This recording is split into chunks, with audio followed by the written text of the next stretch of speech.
وعن أبي الدرداء رضي الله تعالى عنه قال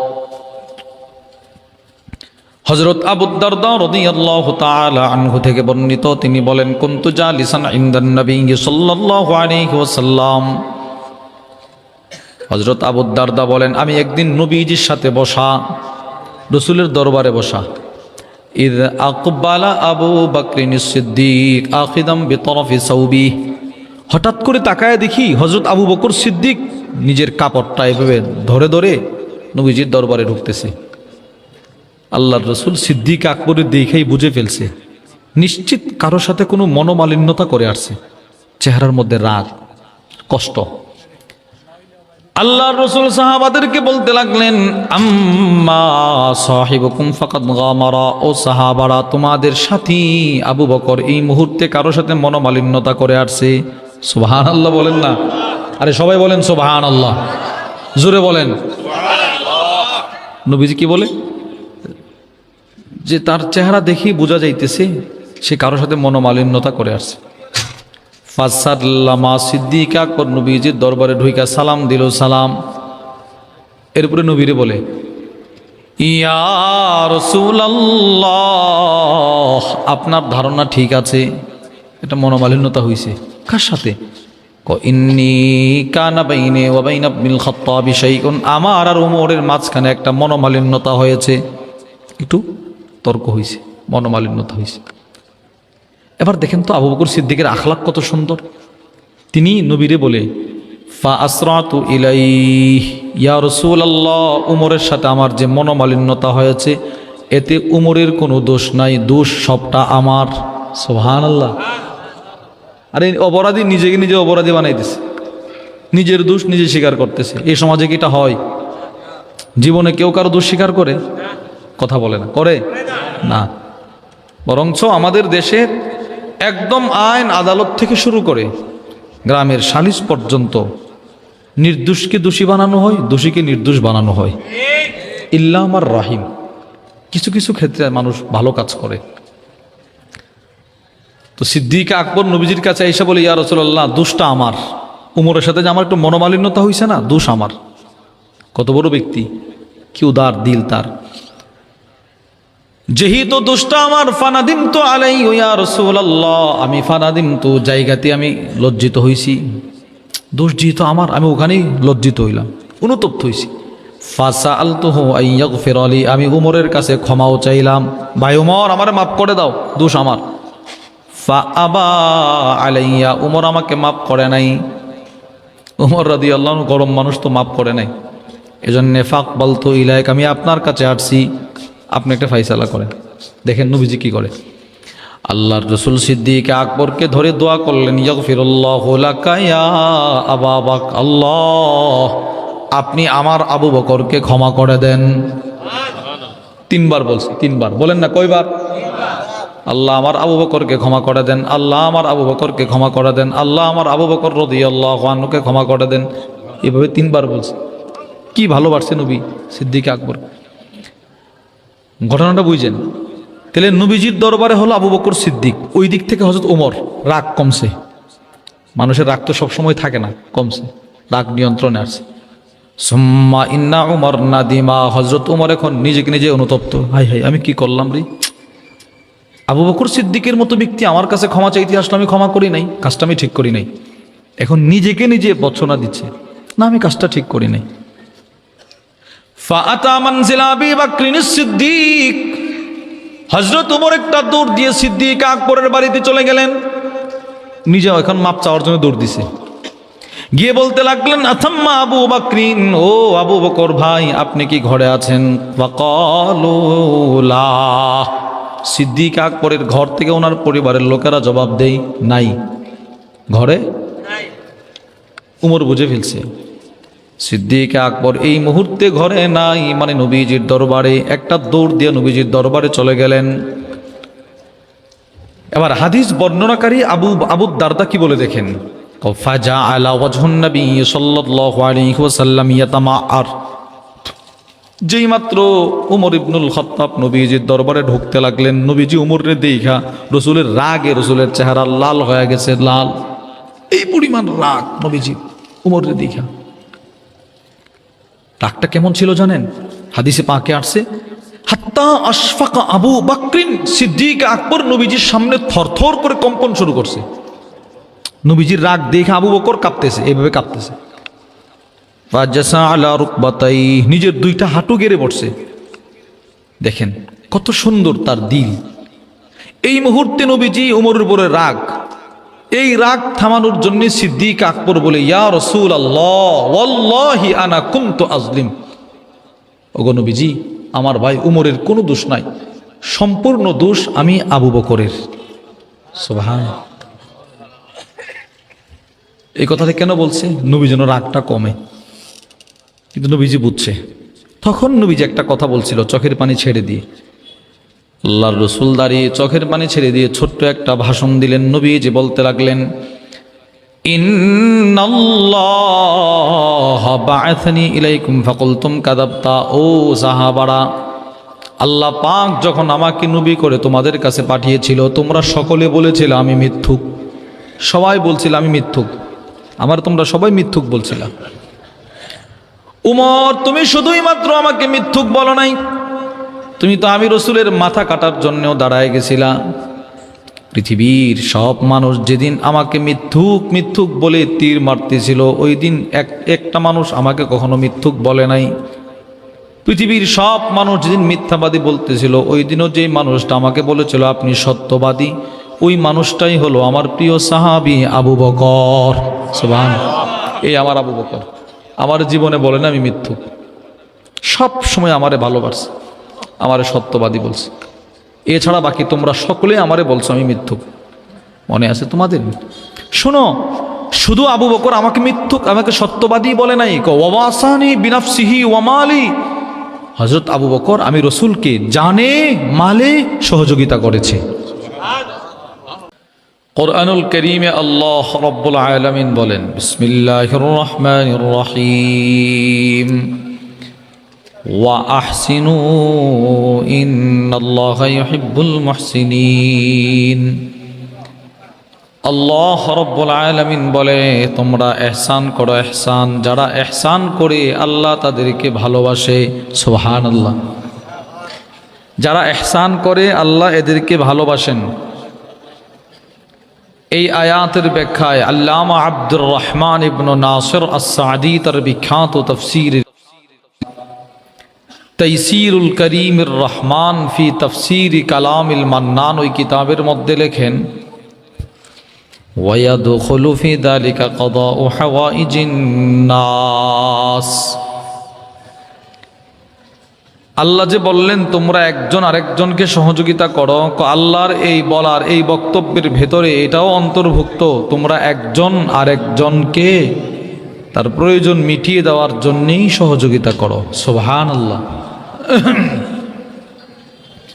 তাহলে একটা আয়াত তর্জমা থেকে আমরা বুঝতে পারলাম মানুষকে সহযোগিতা করা এই নির্দেশটা মূলত আল্লাহর।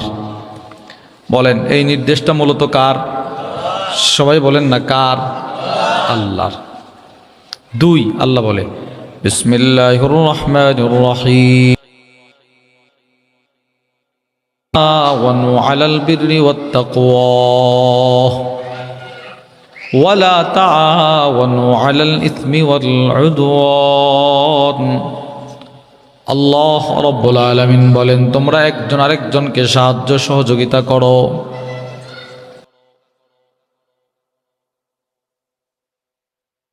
এই আয়াতের ব্যাখ্যায় তাফসীরে কুরতুবীর মধ্যে এসেছে, ইমাম কুরতুবী রাহিমাহুল্লাহ বলেন, আইলি ওয়া ইন বাদুকুম বাদা, তোমরা একজন আরেকজনকে সহযোগিতা করো। সহযোগিতা, কারণ মানুষ মানুষকে সহযোগিতা না করলে একটা ফ্যামিলি চলতে পারে না। একজন আরেকজনকে সহযোগিতা না করা ছাড়া কোনো সমাজ সুন্দর হতে পারে না, এলাকা সুন্দর হতে পারে না। পরস্পর সহযোগিতা এটা দরকার। তাহলে দুইটা আয়াত থেকে আমরা বুঝতে পারলাম মানুষকে সহযোগিতা করার নির্দেশটা মূলত আল্লাহর। বলেন না কার? আল্লাহর। এবার আসেন আমরা কিছু হাদিস থেকে শুনব। এক নাম্বার, সহিহ আত-তারগীব ওয়াত তারহীবের বর্ণনা। وعن عبد الله بن عمر رضي الله تعالى عنهما قال হযরত আব্দুল্লাহ ইবনে উমর থেকে বর্ণিত তিনি বলেন قال رسول الله صلى الله عليه وسلم আল্লাহর নবী বলেন আহাব্বুন নাস ইলাল্লাহ আনফাহুম লিন্নাস নবীজি বলেন ওই মানুষটা আল্লাহর কাছে সবচাইতে বেশি প্রিয় যেই মানুষটা দুনিয়াতে অন্যকে উপকার করে সাহায্য করে সুবহানাল্লাহ যে দুনিয়াতে মানুষকে যত বেশি সাহায্য সহযোগিতা করবে সে আল্লাহর কাছে তত প্রিয়। 2 সিলসিলাতুল আহাদিসিস সহিহার বর্ণনা وعن أبي هريرة رضي الله تعالى عنه قال হযরত আবু হুরায়রা রাদিয়াল্লাহু তাআলা আনহু থেকে বর্ণিত তিনি বলেন قال رسول الله صلى الله عليه وسلم আল্লাহর রাসূল বলেন খায়রুন নাস আনফাহুম লিন্নাস মানুষের মধ্যে ওই মানুষটা সবচাইতে শ্রেষ্ঠ যে অন্যকে বেশি উপকার করে সহযোগিতা করে। 2টা হাদিস থেকেও আমরা বুঝতে পারলাম মানুষকে সহযোগিতা করার গুরুত্ব ইসলামে নাই না আছে? আছে। 3 মানুষকে সহযোগিতা করা এটা সরাসরি আমার নবীজির সিফত সুবহানাল্লাহ আমার নবীজির সিফত।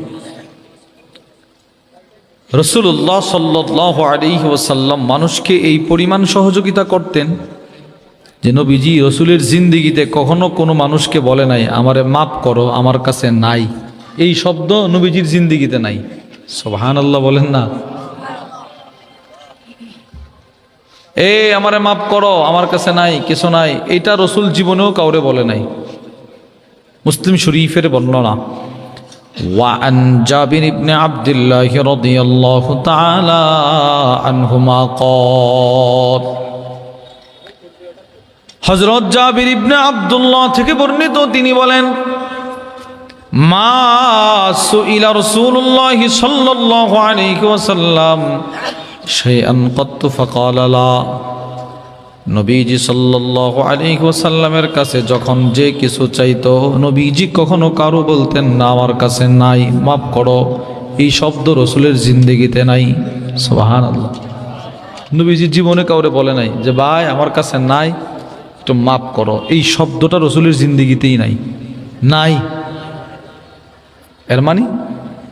এর মানে হলো যখন যে রাসূলের কাছে যা চাইতো তখন নবীজি সেটা মানুষকে হাদিয়া দিয়ে দিত। আপনারা মনোযোগ দিয়ে শোনেন, ওনারা ওনাদের কাজ করক, আমরা হাদিসগুলো শুনি। যে যখন রাসূলের কাছে যা চাইতো রাসূল তখন তা দিয়ে দিত। বুঝছেন কথাটা গুরুত্বপূর্ণ। যখন যে যা চাইতো, আচ্ছা যখন যে যা চাইতো এই যার মধ্যে কি নাই? সব আছে না? 10 লক্ষ টাকা আছে না নাই? 10 টাকা আছে।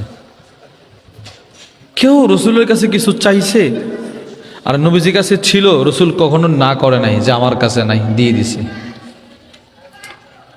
3টা দৃষ্টান্ত শুনলে আপনারা বুঝতে পারবেন নবীজি কি পরিমাণ মানুষকে সহযোগিতা করতেন।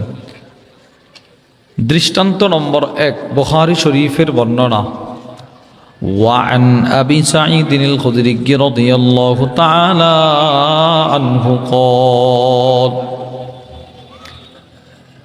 হযরত আবু সাঈদ আল খুদরি রাদিয়াল্লাহু তাআলা আনহু থেকে বর্ণিত তিনি বলেন ইন্না নাসাম মিনাল আনসার সালু রাসূলুল্লাহি সাল্লাল্লাহু আলাইহি ওয়াসাল্লাম হযরত আবু সাঈদ আল খুদরি থেকে বর্ণিত তিনি বলেন মদিনার আনসার সাহাবাদের এক জামাত, অসহায় জামাত নবীজির দরবারে আসছে। অসহায় নবীজির দরবারে আসছে, এসে বলতে লাগলেন সাআলু রাসূলুল্লাহি সাল্লাল্লাহু আলাইহি ওয়াসাল্লাম, ওগো নবীজি আমাদের পেটে কোনো খাবার নাই, কোনো খাবার যদি আপনার কাছে থাকে তো আমাদেরকে দান করেন, দেন দেন। সাহাবারা বলে ফাআতাহুম, নবীজির কাছে তারা যা যা চাইলো রাসূল তাদেরকে তা তা দান করে দিলেন। সুবহানাল্লাহ। যে যা চাইছে রাসূল তা দিছে। একবার চাইছে নবীজি, একবার দান করলেন। সুম্মা সাআলু, দ্বিতীয়বার মানুষগুলো আবার নবীর কাছে চাইলো, আমাদেরকে আরো দেন, আরো দেন। ফাআতাহুম, নবীজি তাদেরকে আবার দান করলেন। সুবহানাল্লাহ বলেন না, বলেন কয়বার চাইছে? নবীজি দিছে কয়বার? দুইবার। সুম্মা সাআলু, তৃতীয়বার তারা আবার চাইলো। এই এক মানুষ একবার চাইছে, নবীজি দিছে, এগুলো বেগে ঢুকাইছে। তো আবার চাইছে, নবীজি আবার দিছে, বেগে ঢুকাইছে। তৃতীয়বার ইয়া রাসূলুল্লাহ আরো দেন। ফাআতাহুম, নবীজি তৃতীয়বারও আবার দান করলেন। তাহলে একবার, দুইবার, তিনবার রসুলের কাছে তিনবার চাইল, নবীজি তিনবার দান করলেন। আর আমাদের কাছে একবার কেউ চাইতে আসলে আমরা ধমক দিয়ে তাড়ায়া দেই।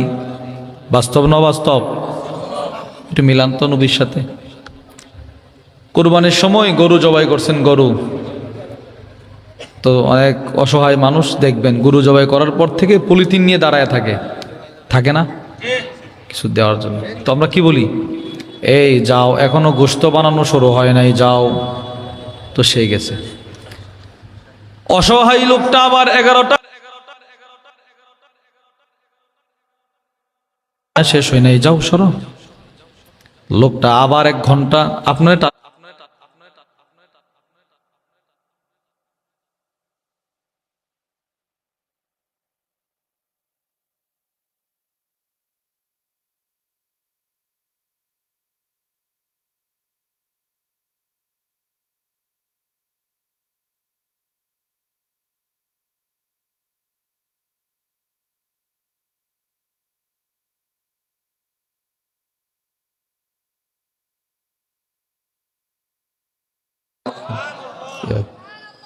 সাহাবী আবু যর বলে নবীজি কিছু বালি হাতে নিছে, এইভাবে নিয়ে এখানে রাখছে, এখানে রাখছে, ডান দিকে কর, বাম দিকে। নবীজি বলে এইভাবে সেম এইভাবে আমি মানুষকে দান করতাম। সহযোগিতা কি পরিমাণ! তাহলে একটা দৃষ্টান্ত থেকে আমরা কি বুঝলাম? মানুষ চাইতেছে, নবীজি বারবার দিতেন। তাহলে রসুল মানুষকে সহযোগিতা করতেন কিনা বলেন? হ্যাঁ। দৃষ্টান্ত নম্বর 2, মুসলিম শরীফের বর্ণনা। وعن أنس بن مالك رضي الله تعالى عنه قال, হযরত আনাস ইবনে মালিক থেকে বর্ণিত, তিনি বলেন, আন্না রাজুলান সাআলান নবী সাল্লাল্লাহু আলাইহি ওয়াসাল্লাম গনামান বাইনা জাবালাইন। হযরত আনাস ইবনে মালিক থেকে বর্ণিত, তিনি বলেন, এক ব্যক্তি নবীজির দরবারে আসলো, এসে বলতে লাগলো, ইয়া রাসূলুল্লাহ, ওই যে আরবের 2টা বড় বড় পাহাড় দেখা যায়। হ্যাঁ। 2টা পাহাড়ের চিপায় যেই পরিমাণ বকরির জায়গা হয়, ওই পরিমাণ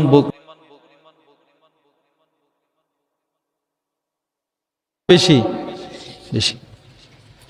সাহাবারা হয়ে গেল, কিরে এই মুহূর্তে নবী থেকে আসলে দান করবে? হযরত আনাস ইবনে মালিক বলেন, আমরা তাকায় দেখি, ফাআতাহু ইয়া, নবীজি তাকে ওই পরিমাণ বকরি দান করে দিলেন। ফাআতা কওমা, ওই লোক এতগুলো বকরির মালিকানা নিয়ে সে তার সম্প্রদায়ের কাছে চলে গেল, গিয়ে বলতে লাগলো, আই কওম, হে আমার সম্প্রদায়, আসলিমু, তোরা তাড়াতাড়ি কালিমা পড়। ও কেন রে? আল্লাহর কসম, ইন্না মুহাম্মদ লা ইউতি আতা মা ইয়াখাফুল ফাক, পৃথিবীতে হযরত মুহাম্মদুর রাসূলুল্লাহ সাল্লাল্লাহু আলাইহি ওয়াসাল্লাম একমাত্র দানবীর, যিনি মানুষকে এমন ভাবে দান করে নিজে ফকির হয়ে যাওয়ার ভয় করে না। নিজের যে কিছু নাই, নিজের যে সবকিছু শেষ হয়ে যাইতেছে, নবীজিটা জীবনে কল্পনা করতেন না। নবীজি এইভাবে দান করতেন। আরে দান কাকে? 2টা দৃষ্টান্ত থেকে আমরা কি বুঝলাম? রাসূলুল্লাহ সাল্লাল্লাহু আলাইহি সাল্লাম মানুষকে সহযোগিতা, মাশাআল্লাহ বলে, দৃষ্টান্ত নম্বর 3, রসুল শুধুই সহযোগিতা করতেন না, নিজের প্রিয় বস্তুটা মানুষকে দিয়ে হলেও সহযোগিতা করতেন। বুখারী শরীফের বর্ণনা, وعن سهل بن سعد الساعدي رضي الله تعالى عنه قال, হযরত সাহল ইবনে সাদ থেকে বর্ণিত, তিনি বলেন, জাআত ইমরাতুম বিবুরদাহ ইলা রাসূলিল্লাহি সাল্লাল্লাহু আলাইহি ওয়াসাল্লাম।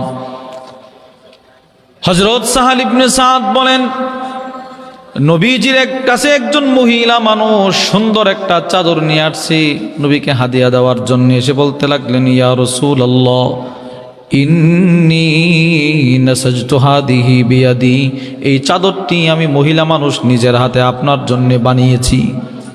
এটা আপনার জন্য বানাইছি, বড় কষ্ট করে বানাইছি। কেন বানাইছো? আপনাকে হাদিয়া দিব, আপনি এটা গ্রহণ করবেন, আমার দিলটা খুশি হবে। فأخذها النبي صلى الله عليه وسلم محتاجا إليها। নবীজি ওই চাদরটা মহিলার কাছ থেকে এমনভাবে গ্রহণ করলেন যে নবীজির বড় চাদরটার প্রয়োজন, এমন একটা মনোভাব দেখে গ্রহণ করছে যেন মহিলার দিলটা খুশি হয়। দিল খুশি হয়ে গেছে, চাদর পাইছে। হযরত সাহল ইবনে সাদ বলেন, সুম্মা খরাজা ইলাইনা রাসূলুল্লাহ সাল্লাল্লাহু আলাইহি ওয়াসাল্লাম ওয়া ইন্নাহা ইজারু। নবীজি নতুন চাদরটা শরীরে পরিধান করে সাহাবাদের মজমায় আসলেন, সব সাহাবারা বসা। ফাকালা রাজুলুম মিনাল কওম, এক সাহাবী দাঁড়িয়ে বলতে লাগলেন, ইয়া রাসূলুল্লাহ, আমি বড় অসহায়, আপনার চাদরটা বড় সুন্দর, যদি আমাকে হাদিয়া দিয়ে দিতেন। শীতের রজনীতে আমার শীত থেকে বাঁচার জন্য কিছু নাই, দিয়ে দেন না এটা হাদিয়া। রসুল বললেন, নাম, তোমার চাদরটা দরকার? কহা, তোমার দিয়ে দিব আমি। সুবহানাল্লাহ বলে। এবার রসুল এই চাদরটা তাকে দেওয়ার ধরনটা দেখেন। হযরত সাহল ইবনে সাদ বলেন, নবীজি সাল্লাল্লাহু আলাইহি ওয়াসাল্লাম চলে গেলেন নিজের ঘরে, রসুলের কামরা মোবারকে চলে গেলেন। ফাতাওয়াহা, রসুল নিজের চাদরটা নিজের হাতে ভাঁজ করলেন। সুবহানাল্লাহ, নিজে ভাঁজ করছে। সুম্মা আরসালা বিহা ইলাইহি, নবীজি ওই চাদরটা ওই সাহাবীর কাছে হাদিয়া পাঠায়া দিলেন, যাও দিয়ে আসো, যাও দিয়ে আসো। এখন তো ওই লোক চাদর পায়া মহা খুশি, নবীর চাদর হাদিয়া পাইছি, নবীর চাদর। সব সাহাবারা ওই চাদরওয়ালারে ধরছে এবার। ফাকাল লাহুল কওম, সব সাহাবারা বলতে লাগলেন, তুমি কাজটা ঠিক করো নাই। কেন? সাআলতাহা ইয়া, তুমি নবীর কাছে চাদরটা চেয়ে ফেললা, কেন চাইলি রে তুই?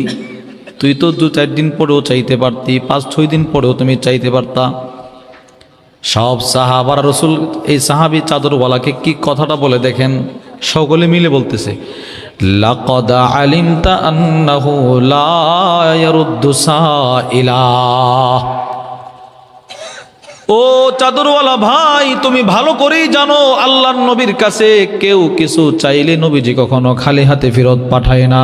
সুবহানাল্লাহ, নবীজির কাছে কেউ কিছু চাইলে রসুল কখনো খালি হাতে ফেরত দেয় না। নাই, মাফ করো, এই শব্দটা রসুলের ডায়েরিতে নাই। সুবহানাল্লাহ বলে না। তুমি তো 2-4 দিন পরেও চাইতে পারতা, তুমি 2-4 দিন পরেও চাইতে পারতা। নবীজি একটা মহিলা রসুলকে হাদিয়া দিছে, এটা কয়েকদিন রসুল পরিধান করো, গায়ে থাকো, এরপরে চাইতা। আসতে না আসতে তুমি চায় বসলা কেন? সবাই ওই চাদরওয়ালারে ধমকাইতেছে। এবার চাদরওয়ালা কি বলে জানেন? ওয়াল্লাহি মা সাআলতুহু লিতাকুনা কাফানি ইয়াউমা আমুত। যেই সাহাবী রসুলের চাদরটা, হাদিয়ার চাদরটা চেয়ে নিয়ে গেছিল, সেই সাহাবী কাঁদতেছে আর বলতে লাগলেন, ভাই, পৃথিবীতে সকলকেই মৃত্যুবরণ করতে হবে, কেউ পৃথিবীতে চিরকাল থাকতে পারবে না, আমিও চলে যাব, তোমরাও চলে যাইবা। আমি আমার জিন্দিগিতে যে ইবাদত করেছি সেই ইবাদতগুলোর দিকে তাকাইলে জান্নাতের আশা করতে পারি না। জিন্দিগিতে গুনাহের যে জাহাজ, ওইগুলোর দিকে তাকাইলে জাহান্নাম ছাড়া কিছুই দেখি না। আমি এই জন্যে চাদরটা রসুলের কাছে চাইছি। আমার যেদিন এন্তেকাল হয়ে যাবে আমি আমার পরিবারকে বলে যাব আমার এন্তেকালের পর যেন পেঁচানো না হয়। হ্যাঁ, আমি আমার পরিবারকে বলবো আমার এন্তেকালের পর যেন রসুলের হাদিয়ার চাদরটা দিয়ে আমার শরীরটা পেঁচায়া লাশ কবরে রাখা হয়।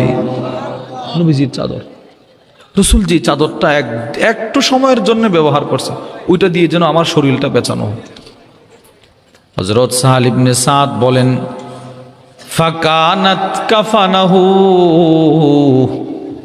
এই সাহাবীর যেদিন ইন্তেকাল হয়ে গেল আমি তার কবরের সামনে গিয়ে উকি দিলাম। আমি তার কবরের সামনে গিয়ে, কাফনের কাপড় ছিল, এটা সাধারণ কোনো কাফন নয়, রসুলের হাদিয়ার চাদর দিয়ে তার জিন্দেগির শেষ কাফন পরানো হয়েছে। সুবহানাল্লাহ। নবীজির চাদর নিয়ে কবরে গেছে। বলেন তো, যে চাদর নবীজির শরীরে এক মুহূর্তের জন্যও লাগছে, ওই চাদর যার শরীরে, সে কি কখনো জাহান্নামে যাবে?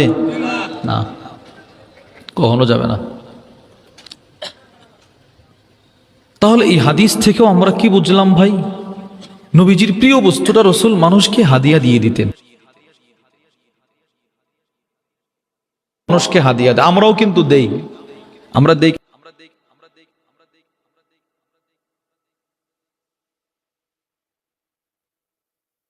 10 বছর আগেরটা।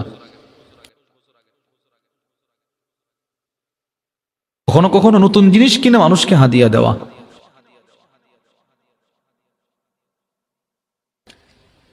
আমার এখনো মনে আছে, এই গত বছরের আগের বছর খুব সম্ভবত আমাদের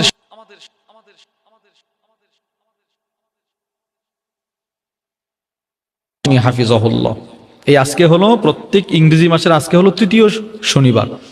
তো প্রতি ইংরেজি মাসের 3য় শনিবার আমাদের মাদ্রাসায় ইসলামিয়া দারুল উলুম শাহপরান কল্লগ্রাম, যে কি বলে আপনার এই যে তামাবিল যে রোড বাইপাস, ওর পাশেই মাদ্রাসা। হুজুরও আসেন। আজকে এখানে যিনি আসবেন আমাদের শ্রদ্ধা ভাজন বড় ভাই হযরত মাওলানা আনিসুর রহমান আশরাফি হাফিজুল, উনিও আসেন, আমিও আসি। তো 2 বছর আগের কথা, আমাদের শায়েখ দামাত বারাকাতুহুম হযরত আপনাদের সিলেট থেকে বয়ান করে কুমিল্লা যাবে। তো আমাদের বাসায় খুব দরখাস্ত করে আমাদের বাসায় হুজুরে রাখছি। তো ফজরের পরে আমার আব্বা হুজুরের সাথে সাক্ষাৎ করতে গেছে। তো হুজুরের শরীরে সুন্দর একটা শীতের কাপড়,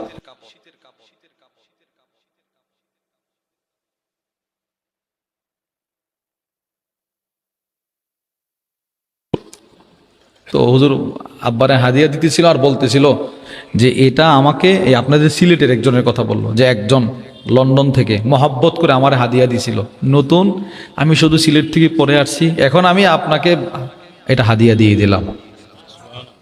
নতুন জিনিস দিয়ে দেওয়া, আলহামদুলিল্লাহ। অনেক উলামা ইকরাম এরকম আছেন যারা নতুন জিনিস, আল্লাহ আমাদেরকেও এই সুন্নত পালন করার তৌফিক দান করেন। হ্যাঁ, তো রাসূলুল্লাহ সাল্লাল্লাহু আলাইহি ওয়াসাল্লাম মানুষকে সহযোগিতা করতেন কিনা বলেন? 3টা দৃষ্টান্ত থেকে আমরা বুঝলাম। এবার আসেন, নবীজি সাল্লাল্লাহু আলাইহি অর্জন করেছেন সাহাবা ইকরাম। ভাই আরো কমাই দিন, আওয়াজ করতেছি, শুধু আওয়াজটা যেন হয়, আমার আওয়াজটা যেন হয়, ইকু রিবাব সব বন্ধ করে দেন। রাসূলুল্লাহ সাল্লাল্লাহু আলাইহি ওয়াসাল্লাম থেকে এটা শিখেছেন সাহাবা ইকরাম। আর সাহাবাদের মধ্যে সবচাইতে বেশি মানুষকে সহযোগিতা করার সিফত ছিল হযরত আবু বকর সিদ্দিক রাদিয়াল্লাহু আনহুর। সুবহানাল্লাহ বলেন। সিদ্দিক আকবর মানুষকে খুব বেশি সহযোগিতা করতেন। নবীজিকে যে পরিমাণ সহযোগিতা করছে, নবীর একটা বক্তব্য শোনেন, বুখারী শরীফের বর্ণনা। ওয়া আন আবি দারদা রাদিয়াল্লাহু তাআলা আনহু ক্বাল, হযরত আবু দারদা রাদিয়াল্লাহু তাআলা আনহু থেকে বর্ণিত, তিনি বলেন, কুনতু জালিসান ইনদান নবী সাল্লাল্লাহু আলাইহি ওয়াসাল্লাম। হযরত আবু দারদা বলেন, আমি একদিন নবীজির সাথে বসা, রাসূলের দরবারে বসা। ইয আকবালা আবু বকর সিদ্দিক আখিদাম বিতরফি সাওবি, হঠাৎ করে তাকায় দেখি হযরত আবু বকর সিদ্দিক নিজের কাপড়টা এভাবে ধরে ধরে নবীজির দরবারে ঢুকতেছে। আল্লাহর রসুল সিদ্দিক আকবরের দেখেই বুঝে ফেলছে নিশ্চিত কারোর সাথে কোনো মনোমালিন্যতা করে আসছে, চেহারার মধ্যে রাগ কষ্ট। আল্লাহর রসুল সাহাবাদেরকে বলতে লাগলেন, আম্মা সাহিবুকুম ফাকাদ গামারা, ও সাহাবারা তোমাদের সাথী আবু বকর এই মুহূর্তে কারোর সাথে মনোমালিন্যতা করে আসছে। সুবহানাল্লাহ বলেন না, আরে সবাই বলেন সুবহানাল্লাহ, জোরে বলেন। নবীজি কি বলে যে তার চেহারা দেখেই বোঝা যাইতেছে সে কারোর সাথে মনোমালিন্যতা করে আসছে। ফাসাল্লামা, সিদ্দিক আকবর নবীজির দরবারে ঢুইকা সালাম দিল, সালাম। এরপরে নবীরে বলে, ইয়া রাসূলুল্লাহ, আপনার ধারণা ঠিক আছে, এটা মনোমালিন্যতা হইছে। কার সাথে? ইন্নী কানা বাইনি ওয়া বাইনা ইবনিল খাত্তাবি শাইউন, আমার আর ওমরের মাঝখানে একটা মনোমালিন্যতা হয়েছে, একটু তর্ক হয়েছে, মনোমালিন্যতা হয়েছে। এবার দেখেন তো আবু বকর সিদ্দিকের আখলাক কত সুন্দর। তিনি নবীরে বলে, ফা আসরাতু ইলাইহি ইয়া রাসূলুল্লাহ, উমরের সাথে আমার যে মনোমালিন্যতা হয়েছে এতে উমরের কোনো দোষ নাই, দোষ সবটা আমার। সুবহানাল্লাহ। আরে অপরাধী নিজেকে নিজে অপরাধী বানাইতেছে, নিজের দোষ নিজে স্বীকার করতেছে। এই সমাজে কি এটা হয়? জীবনে কেউ কারো দোষ স্বীকার করে? কথা বলে না, করে না। বরঞ্চ আমাদের দেশে একদম আইন আদালত থেকে শুরু করে গ্রামের সালিশ পর্যন্ত নির্দোষকে দোষী বানানো হয়, দোষীকে নির্দোষ বানানো হয়। ইল্লা আমার রাহিম, কিছু কিছু ক্ষেত্রে মানুষ ভালো কাজ করে। তো সিদ্দিক আকবর নবীজির কাছে এসে বলে, ইয়া রাসূলুল্লাহ, দোষটা আমার, উমরের সাথে যে আমার একটু মনোমালিন্যতা হয়েছে না, দোষ আমার। কত বড় ব্যক্তি, কি উদার দিল তার। যেহেতু দোষটা আমার, ফানাদিম তো আলাই ইয়া রাসূলুল্লাহ, আমি ফানাদিম তো জায়গাতে আমি লজ্জিত হইছি। দোষ যেহেতু আমার, আমি ওখানেই লজ্জিত হইলাম, অনুতপ্ত হইছি। ফাসাআলতুহু আইয়াগফির লি, আমি উমরের কাছে ক্ষমাও চাইলাম, ভাই উমর আমারে মাফ করে দাও, দোষ আমার। ফাআবা আলাইয়া, উমর আমাকে মাফ করে নাই। উমর রাদিয়াল্লাহু আনহু গরম মানুষ, তো মাফ করে নাই। এজন্য ফাকবালতু ইলাইক, আমি আপনার কাছে আসছি, আপনি একটা ফাইসালা করেন। দেখেন নবীজি কি করে। আল্লাহর রসুল সিদ্দিক আকবরকে ধরে দোয়া করলেন, ইয়াগফিরুল্লাহু লাকা ইয়া আবা বকর, আল্লাহ আপনি আমার আবু বকরকে ক্ষমা করে দেন। তিনবার বলছি, তিনবার বলেন না, কয়বার? আল্লাহ আমার আবু বকরকে ক্ষমা করে দেন, আল্লাহ আমার আবু বকরকে ক্ষমা করে দেন, আল্লাহ আমার আবু বকর রাদিয়াল্লাহু আনহুকে ক্ষমা করে দেন। এভাবে তিনবার বলছে। কি ভালোবাসছে নবী সিদ্দিক আকবর। ঘটনাটা বুঝছেন? তাহলে নবীজির দরবারে হলো আবু বকর সিদ্দিক, ওই দিক থেকে হযরত ওমর রাগ কমছে। মানুষের রাগ তো সবসময় থাকে না, কমছে, রাগ নিয়ন্ত্রণে আসছে। সুম্মা ইন্না উমর নাদিমা, হযরত ওমর এখন নিজেকে নিজে অনুতপ্ত, হাই হাই আমি কি করলাম রে। আবু বকর সিদ্দিকের মতো ব্যক্তি আমার কাছে ক্ষমা চাইতে আসলে আমি ক্ষমা করি নাই, কাজটা আমি ঠিক করি নাই। এখন নিজেকে নিজে বর্ষনা দিচ্ছে, না আমি কাজটা ঠিক করি নাই। ফাআতা মানজিলা আবি বকর সিদ্দিক, হযরত ওমর একটা দৌড় দিয়ে সিদ্দিক আকবরের বাড়িতে চলে গেলেন। নিজেও এখন মাপ চাওয়ার জন্য দৌড় দিছে। গিয়ে বলতে লাগলেন, আথাম্মা আবু বকরিন, ও আবু বকর ভাই আপনি কি ঘরে আছেন? ফাকালু লা, সিদ্দিক আকবরের ঘর থেকে ওনার পরিবারের লোকেরা জবাব দেয়, নাই, ঘরে নাই। উমর বুঝে ফেলছে সিদ্দিক আকবর এই মুহূর্তে ঘরে নাই, মানে নবীজির দরবারে। একটা দৌড় দিয়ে নবীজির দরবারে চলে গেলেন। এবার হাদিস বর্ণনাকারী আবু দারদা কি বলে দেখেন, ফাজাআলা ওয়াজহুন নবী সাল্লাল্লাহু আলাইহি ওয়াসাল্লাম ইয়াতামাআর, যেই মাত্র উমর ইবনুল খাত্তাব নবীজির দরবারে ঢুকতে লাগলেন, নবীজি উমরে দেখা রসুলের রাগে রসুলের চেহারা লাল হয়ে গেছে, লাল, এই পরিমাণ রাগ নবীজি উমরে দেখা। রাগটা কেমন ছিল জানেন? হাদিসে পাকে আসছে, হাত্তা আশফাকা আবু বকরিন, সিদ্দিক আকবর নবীজির সামনে থরথর করে কম্পন শুরু করছে। নবীজির রাগ দেখে আবু বকর কাঁপতেছে, এইভাবে কাঁপতেছে। ফাজাসা আলা রুকবাতাই, নিজের দুইটা হাঁটু গেড়ে পড়ছে। দেখেন কত সুন্দর তার দিল। এই মুহূর্তে নবীজি উমরের উপরে রাগ, এই রাগ থামানোর জন্য সিদ্দিক আকবর বলে, ইয়া রাসূলুল্লাহ ওয়াল্লাহি আনা কুনতু আজলিম, ওগো নবীজি আমার ভাই উমরের কোনো দোষ নাই, সম্পূর্ণ দোষ আমি আবু বকরের। সুবহানাল্লাহ। এই কথাটা কেন বলছে? নবী যেন রাগটা কমে, কিন্তু নবীজি বুঝছে। তখন নবীজি একটা কথা বলছিল চোখের পানি ছেড়ে দিয়ে। আল্লাহর রসুল দাঁড়িয়ে চোখের পানি ছেড়ে দিয়ে ছোট্ট একটা ভাষণ দিলেন। নবীজি বলতে লাগলেন, ইন্নাল্লাহ বাআসানি ইলাইকুম ফাকুলতুম কাযাবতা। ও সাহাবারা, আল্লাহ পাক যখন আমাকে নবী করে তোমাদের কাছে পাঠিয়েছিল, তোমরা সকলে বলেছিলে আমি মিথ্যুক। সবাই বলছিল আমি মিথ্যুক, আমার তোমরা সবাই মিথ্যুক বলছিলা।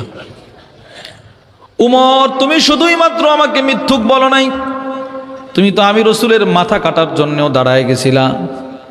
পৃথিবীর সব মানুষ যেদিন আমাকে মিথ্যুক মিথ্যুক বলে তীর মারতেছিল, ওই দিন একটা মানুষ আমাকে কখনো মিথ্যুক বলে নাই। পৃথিবীর সব মানুষ যেদিন মিথ্যাবাদী বলতেছিল, ওই দিনও যে মানুষটা আমাকে বলেছিল আপনি সত্যবাদী, ওই মানুষটাই হলো আমার প্রিয় সাহাবী আবু বকর। সুবহানাল্লাহ। এই আমার আবু বকর আমার জীবনে বলেন আমি মিথ্যুক, সব সময় আমারে ভালোবাসছে, আমারে সত্যবাদী বলছে। এছাড়া বাকি তোমরা সকলে আমারে বলছো আমি মিথ্যুক, মনে আছে তোমাদের? শোনো, শুধু আবু বকর আমাকে মিথ্যুক, আমাকে সত্যবাদী বলে নাই, ওয়াসানি বিনাফসিহি ওয়ামালি। হযরত আবু বকর আমি রসুলকে জানে মালে সহযোগিতা করেছে।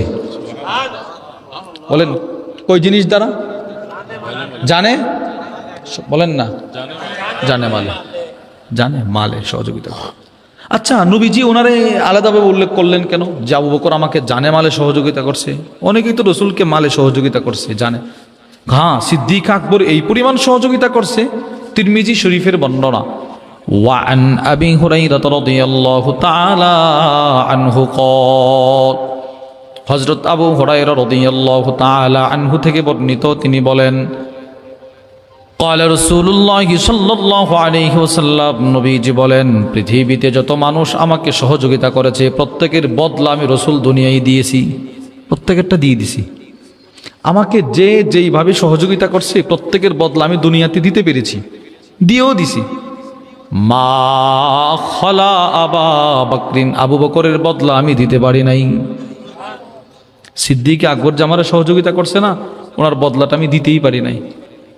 তাহলে কে দিবে? নবীজি বলে, ইউকাফিহুল্লাহু বিহা ইয়াউমাল কিয়ামা, আবু বকর সিদ্দিকের বদলা সরাসরি আল্লাহ জান্নাতে দান করবে।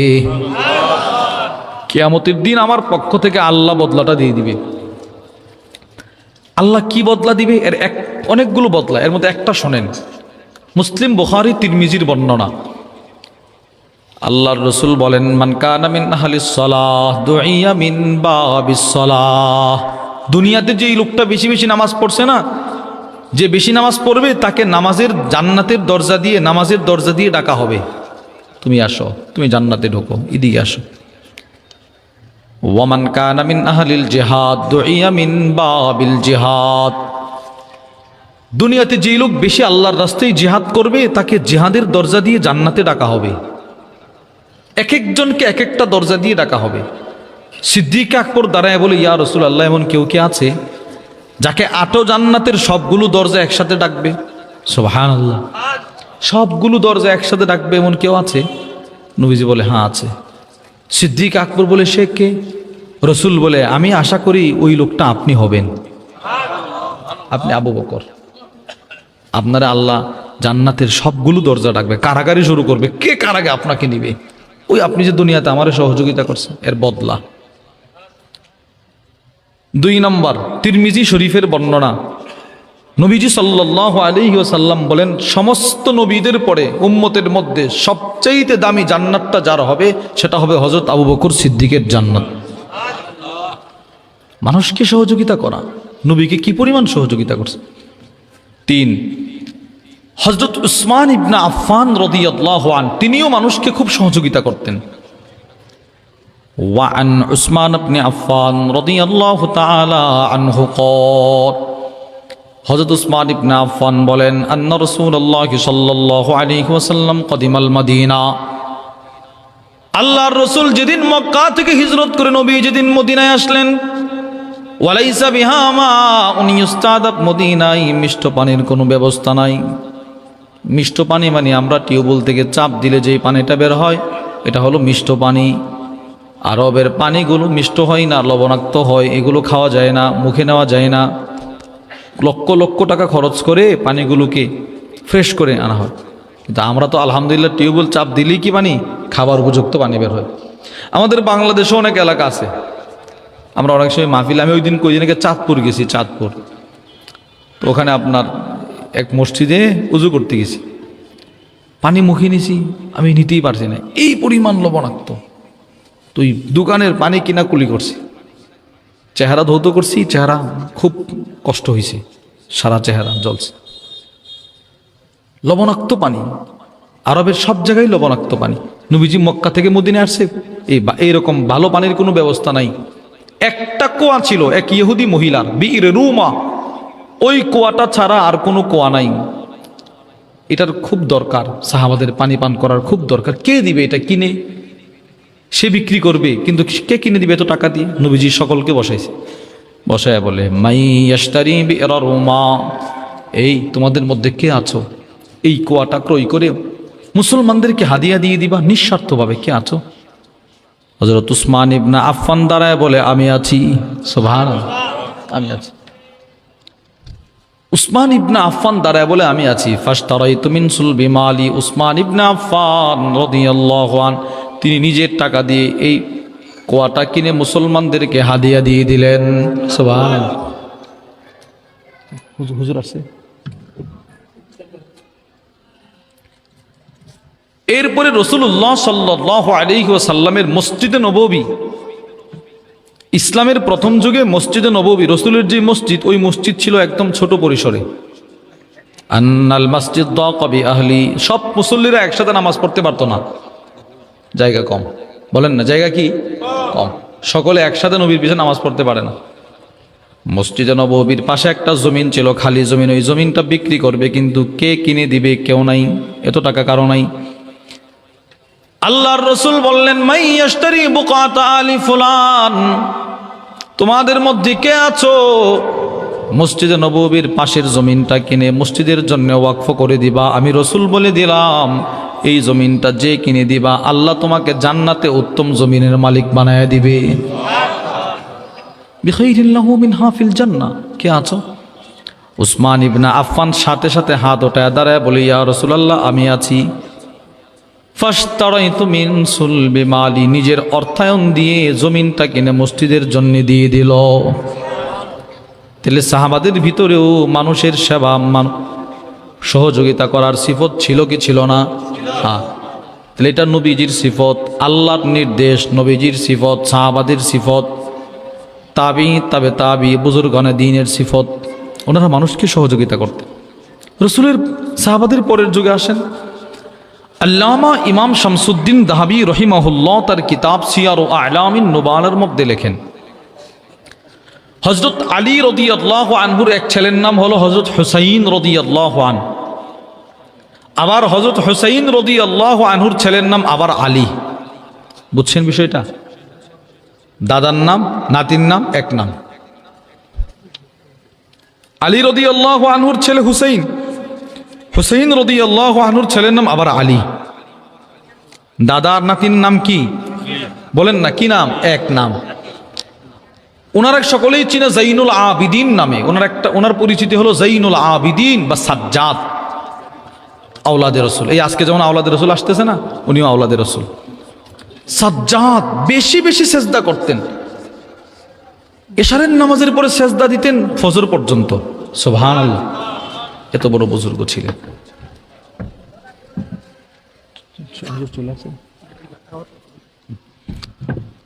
তো এই জাইনুল আবিদিন তিনি তার নিজস্ব টাকা অর্থায়নে 300 ফ্যামিলিকে তিনি সহযোগিতা করতেন। সুবহানাল্লাহ বলেন না। কয়শো ফ্যামিলি? 300। কেউ জানতো না, কেউ জানতো না। তা আপনি প্রশ্ন করবেন হুজুর তা আপনি জানলেন কেমনে? কেউ না জানলে আপনি কেমনে জানলেন? এটা হলো মূল কথা। আল্লামা ইমাম শামসুদ্দিন দাহাবি বলেন ওনার ইন্তেকালের পর ওনার লাশ বের করা হয়েছে, ধৌত করানো হবে। তো নিজের শরীরের জামাটা খুলছে, খোলার পর তাকায় দেখে ওনার পিঠে কালো কালো দাগ দেখা যায়, দাগ, কেউ যেন চাবুকের দ্বারা আঘাত করছে। সকলে তো আশ্চর্য, আওলাদে রসুল, খলিফাতুল মুসলিমিন, মদিনার রাষ্ট্র গভর্নর, তাকে কে আঘাত করলো চাবুক দ্বারা? হতভম্ব। এবার যারা গোসল করাবি তারা একজন আরেকজনকে প্রশ্ন করে কেমনে কি হইল? কিন্তু জাইনুল আবিদিন রহিমাহুল্লাহর মাথার সামনে দাঁড়ায় দাঁড়ায় ওনার খাদেম কাঁদে, খাদেম কাঁদতেছে। এই তুমি কাঁদো কেন? তুমি কি জানো এই দাগগুলো কিসের? কহা জানি। কিসের? কানা ইয়াহমিলুস সাদাকাতি ওয়াত তাআম ইলাল ফুকারা ওয়াল মাসাকিন। হাই মদিনার অসহায় দরিদ্র মানুষ রাতের বেলা ঘুমাইতো, ফজরের সময় তারা তাদের ঘরের দরজায় দেখতো ময়দা আটার বস্তা কে যেন রেখে গেছে, খাবার। তোমরা কি জানো খাবারগুলো কে রেখে যেত? বলে কে? তিনি। সুবহানাল্লাহ। এই যে ইনি। তো দাগ কিসের? বিশাল বিশাল ময়দা আর আটার বস্তাগুলো রশি দিয়া বেঁধে নিজে কাঁধে করে টানতেন, কাঁধে টাইনা টাইনা মানুষের দরবারে মানুষের ঘরে দিয়ে আসতেন। এগুলো হলো রশির দাগ, রশির কালো কালো দাগ। সুবহানাল্লাহ বলেন না? কি কষ্টটা না করছে। যারা গোসল করাইতেছেন তারা একটা ধমক দিয়ে বলতে লাগলেন, তোমরা সহযোগিতা করতে পারলা না? তোমরা কোথায় ছিলা? তোমরা এগুলো নিয়ে যেতা? না। ওয়াকানা লা ইস্তাঈনু বিখাদিমিন ওয়ালা আবদিন। উনি কখনো কোনো খাদেমের সহযোগিতা নিতেন না, নিজে একা একা টানতেন, একা একা টানতেন। খাদেমরা বলতো হুজুর আমরা নিয়ে যাই না। কি বলতো জানেন? আল্লাহ পাক মদিনার কর্তৃত্ব আমাকে দান করেছেন, হিসাবটা কিন্তু হাসরে আমাকেই দিতে হবে। যেহেতু আমার হিসাব দিতে হবে, আমারে টানতে দাও। এই পরিমাণ কষ্ট করছে। সর্বশেষ পয়েন্ট, এই আলোচনার দ্বারা কি বুঝলেন? শরীয়তে ইসলামে মানুষকে সহযোগিতা করার গুরুত্ব নাই। ঘুমাইতেছেন আপনারা, ঘুমাইতেছেন? নাই, আছে। এবার দেখেন, আমি কাউকে সহযোগিতা করলে আমাকে সহযোগিতা করবে কে? জোরে বলেন কে? আরো জোরে বলেন কে? আল্লাহ। এই একটা দৃষ্টান্ত দিয়ে আপনাদেরকে শেষ করে দিচ্ছি, ভালো করে বুঝেন। আমি কাউকে সহযোগিতা করলে আমাকে সহযোগিতা করবে আল্লাহ। যে সহযোগিতা করে এটা একটু আপনাদেরকে বোঝানোর জন্য, বেশি দূরের না, 100-150 বছর আগের একটা ঘটনা শোনেন।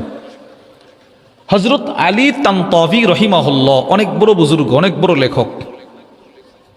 হযরতের কিতাব আছে একটা, মা'আন নাস। বুঝবেন না? মা'আন নাস কিতাবের নাম। ওই কিতাবের মধ্যে একটা আশ্চর্য ঘটনা নিয়ে আসছে। হযরত আলী তানতাভী বলেন, আমার আব্বার উস্তাদের নাম ছিল সালিম মাসুতি। সালিম মাসুতি ওনার আব্বার উস্তাদের নাম। আলী তানতাভী বলেন, কিন্তু ওনার একটা অভ্যাস ছিল, উনি নিজে ছিল অসহায়, এত বড় লোক ছিল না। ওহু আলা ফাকরি লা ইয়ারুদ্দু সাইলা। উনি জীবনে কোনো ফকির, কোনো অসহায়কে ওনার বাড়িতে আসলে খালি হাতে ফেরত পাঠাইছে না। সুবহানাল্লাহ বলেন। দেখেন আশ্চর্যের কথা। ওয়াতালামা লাবিসাল জুব্বা হাফিল ফারওয়া। কখনো কখনো নিজে নতুন জুব্বা কেউ দিলে এটা পরতেন, শীতের কাপড়। রাস্তায় বের হইছে, ফালাকিয়া বারদান, কোনো শীতার্ত মানুষ শীতে কাঁপতেছে, এইরকম মানুষ দেখলে নিজের নতুন জামাটা খুলে তারে হাদিয়া দিয়ে দিত। আর নিজে কি করতো জানেন? এই খালি গায়ে লুঙ্গিটা পরে বাড়িতে যাইতো শীতে কাঁপতে কাঁপতে। তো ওনার বিবি এটা আবার পছন্দ করতো না, বিবি ধমকাইতো, আপনার কে বলছে এতগুলো সব দিয়ে দেওয়ার জন্য? ধমক। একদিনের ঘটনা, হযরত আলী তানতাভী লেখেন, খেয়াল করে শোনেন। ওয়াকানা ইয়াউমান ফি রমাদান। রমজান মাসে ইফতার নিয়ে বসে আছে। ওয়াইদাতিল মাইদা, ইফতার নিয়ে উনি ওনার ফ্যামিলি প্রত্যেকেই বসা। ইন্তিজারান লিল মিদফা, মাইক দিয়ে ঘোষণা হবে, ইফতারের সময় ইফতার খান। এই ঘোষণাটার অপেক্ষা করতেছে।